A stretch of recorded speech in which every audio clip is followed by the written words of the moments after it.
So recently there's been a lot of talk about AI agents. What is an agent? How do they work? And how do I get started with an agent?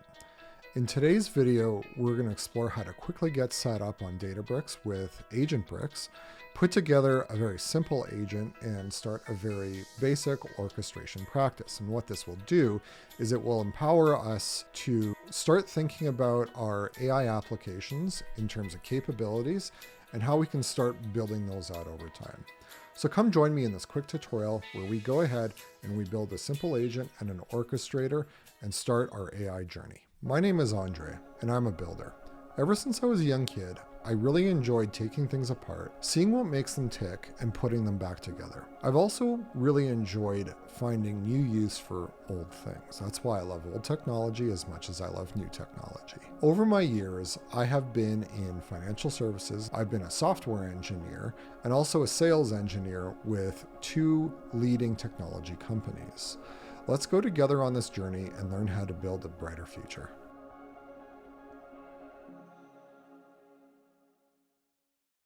Let's start with a clean Databricks workspace. I'm going to assume at this point that you have an active Databricks workspace to work in, and that you're fairly familiar with how a workspace layout operates, what Unity Catalog is, and what a storage volume is.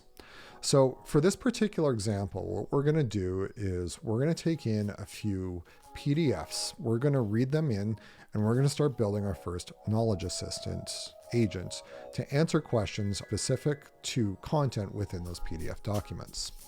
So what I've done is I have just gone and searched for a number of energy and manufacturing PDFs, and I've just gone through and I've collected a few very similar to this. So I've got 11 PDFs that I've downloaded, and you can go do this with any PDFs. It doesn't have to be energy and manufacturing, and they can contain a collection of text, images, tables, really anything. But since PDFs contain the bulk of corporate and commercial information out there, we're going to start with those just because they make for a very easy and practical example, especially when we are talking about how to convert those into something that a language model will understand and how to actually publish that and start making use of it. So what I've done is I have collected a number of PDFs. So like I said, I have 11 of them, of varying content, right? And so what I've done is the very first thing I'm going to do is I'm going to upload those PDFs to Databricks. So over here in my catalog, I am going to click on that. And then the first thing I'm going to do, if I don't already have one, is I'm going to create a new catalog, or you can use an existing one. So let's say agent demo. I'm going to leave everything else as default because I want to have Databricks Unity Catalog manage this for me. So let's go ahead and create that. We're going to configure our catalog. We're going to leave our default access, leave our default metadata. We're going to save that. And the first thing we're going to do is we are going to create a schema. So what a schema is essentially is just a database. So we will call this schema energy and manufacturing. We're going to leave everything else as the default. And by leaving this as the default, what's going to happen is Databricks will store this database and its associated files in a managed location. So we're going to go ahead and create that. And then the first thing we're going to do is we're going to use the little drop down under create, and we're going to create a volume. We're just going to call this PDFs. All right, we're going to leave it as managed and hit create. And then all I'm going to do is I'm going to use upload to this volume. I'm going to browse for my files. I'm going to grab all of my PDFs that I've collected. I'm going to open that. And then I'm going to go upload, and this will just take a moment. So what it's doing right now is it's actually copying the PDFs from my desktop up to my managed storage volume. Storage volumes can also be mapped to cloud storage as well. So think Azure Data Lake Storage, Amazon S3, Google Cloud Storage, anything along those lines. So if your organization already has a bunch of PDFs or Word docs or text documents in an existing cloud storage location, that can easily be mapped to one of these database volumes. But for the sake of simplicity and for the sake of demonstration, we're just going to use these 11 for today. They contain a variety of information, and we're going to start building our first agent around that. So the very first thing that we're going to need to do is we're going to need to enable the AgentBricks preview. So if you have privileges to do this in your workspace, you might need a workspace admin. We're going to go down to previews and we're going to search for Mosaic AI. And Mosaic AI AgentBricks, we're going to want to make sure that that is in the on position. What that's going to do is it's going to enable this Agents tab under AIML in our navigation. And that's going to enable us to start building our first agents with Databricks AgentBricks. So let's go ahead and click on that agents. And you'll notice at the very top, there's a number of things that we can do. So generally speaking, there are 5 real things that we can do here in this with AgentBricks. So information extraction is really handy if we have a large number of files and we need to pull out certain types of content. So let's use, for example, an abstract or a theme or, a hypothesis, right? So we would define that in the AgentBricks builder, what we want to extract from any of our documents. And we can use that as essentially a predefined template for the language model to extract from those documents. Knowledge Assistant, which is one of the 2 that we're going to be using today, is going to teach our chatbot about domain-specific knowledge, and it's going to pull that knowledge through retrieval augmented generation from our documents. AI BI Genie is a special type of agent that's going to be able to translate natural spoken language or a prompt into SQL, which it can then execute against your Databricks Delta Lake, essentially. So any table data that you might have in Delta Lake is going to be available to an AI BI Genie agent. Multi-agent supervisor is the second thing that we're going to be using today. You might hear the term compound AI. A compound application is essentially just a collection of agents that work together in harmony to solve a common task. That is orchestrated through a supervisor, and that's why we will be using this one as our second example today. A custom LLM is a tailored and specific LLM that performs context-sensitive tasks. We're not really going to be focusing on that one today, but this is really, really handy if you need to do something like, say, I need a document of X type, like let's say an incident report, and I need you to help me build that. Or I need you to help me code an extractor tool for some type of field situation. Coding your own agent is the last one. We're not really going to be focusing on this today, simply because all this is just bootstrap code to get you started if you're more into getting your hands dirty with actual coding practices.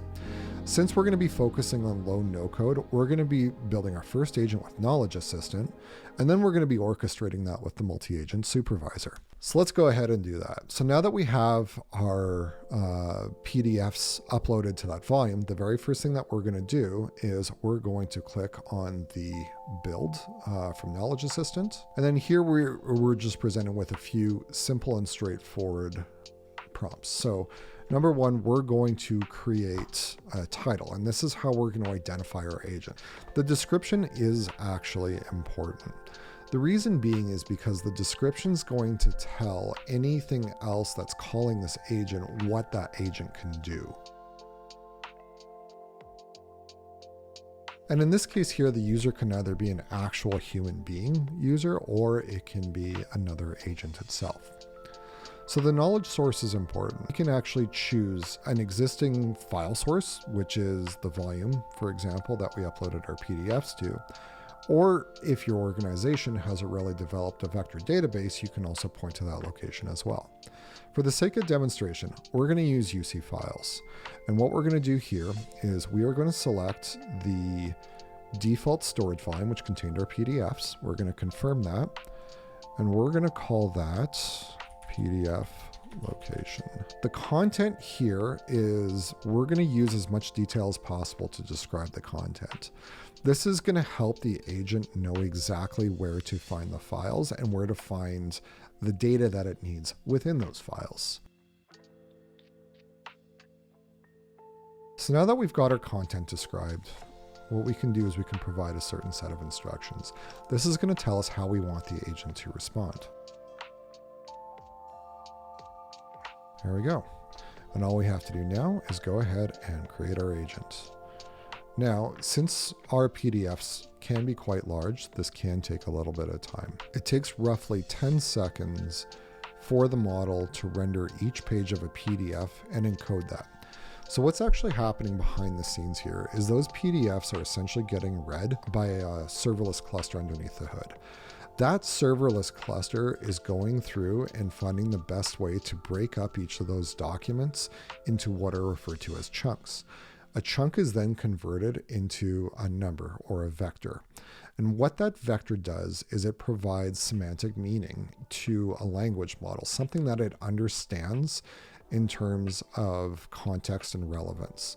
That's actually really important. So when we're asking a language model for information around a certain topic, really what it's doing is it's going and it's doing an assessment between what the user is asking. It's creating an encoding based on that.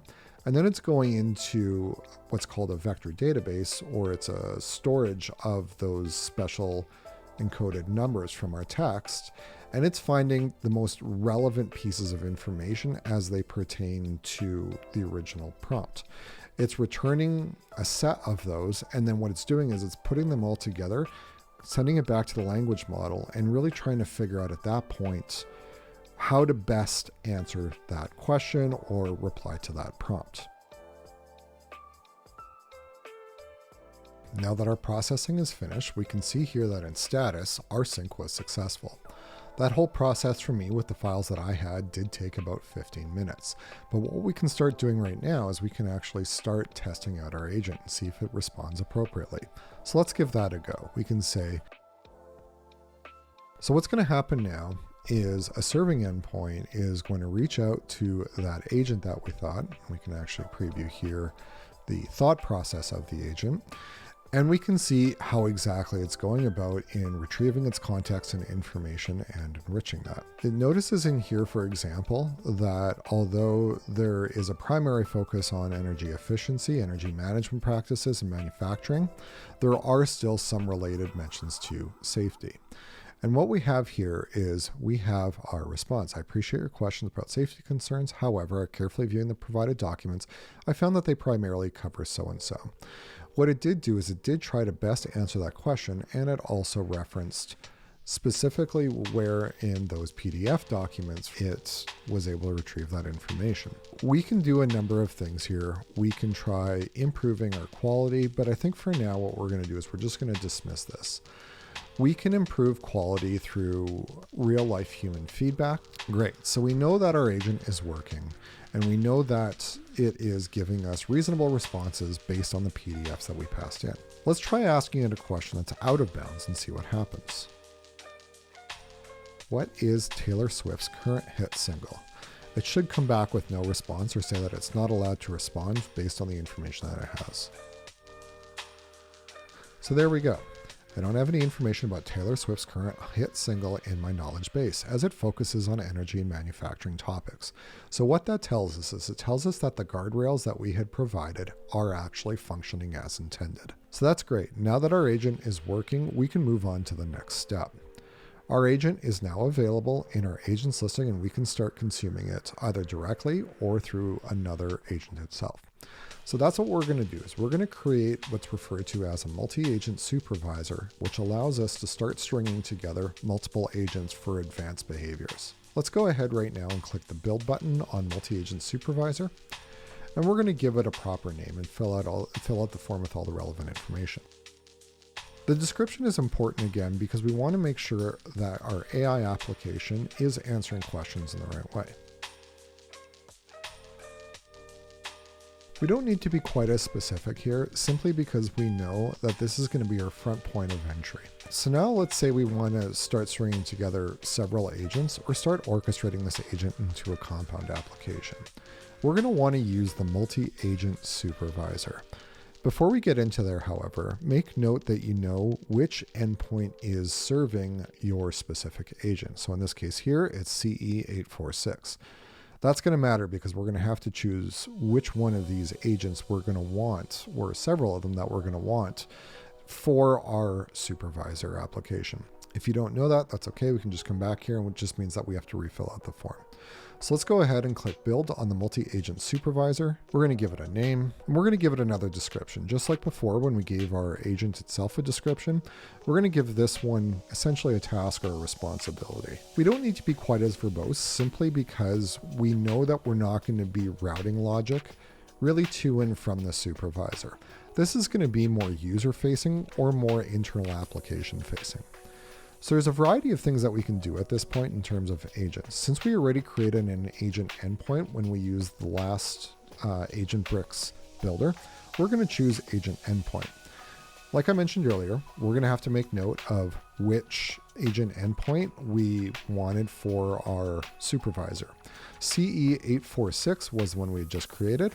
And we're going to notice that immediately the agent name came pre-populated along with the description. At this point, we can open the optional tab, and we're going to provide it additional instructions. And this one shouldn't take quite as long, simply because all it's doing is it's creating essentially an orchestration path or a means to communicate with the agent endpoint. Now, don't forget that what you can do here in this circumstance is you can actually create different knowledge assistants, different knowledge extractors, different custom LLMs, different text to SQL agents, different tool calling agents, and they can all be added into the supervisor to do a broader and more robust task.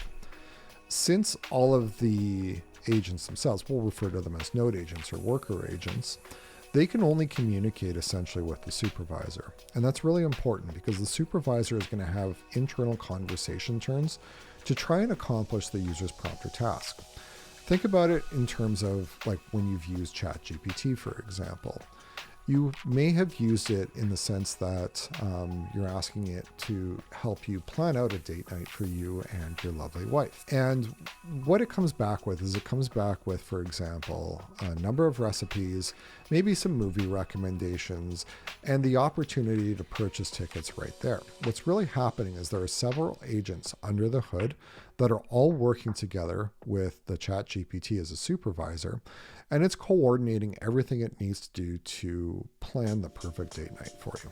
And what's going to happen now is the supervisor is going to try and look for one of the agents, in this case we only have one, to see who can answer that question the best. And we see here that the first handoff happened to my knowledge assistant, which was best suited, as we described, in answering questions around the energy and manufacturing process. Really what we've done now is we've actually done something really cool. We've built ourselves with no code and just some prompts, a simple agent that goes through and retrieves information from a series of PDF documents. We've then taken that agent and now added it to a Compound AI application. That Compound AI application manages and coordinates all those conversations to answer a question. Now, in this case, we're using it strictly for chat, but think about some of the other opportunities. Like, for example, if you wanted to help you generate documentation, or if you need help coding an application, or you need help coming up with a presentation template, for example. These agents can essentially do all that and support us in that. And it does so in such a unique and intuitive way that it really makes developing the next generation of applications very simple and straightforward for those of us, who want to get our feet wet in the AI sphere, but maybe aren't as comfortable writing actual code behind the scenes.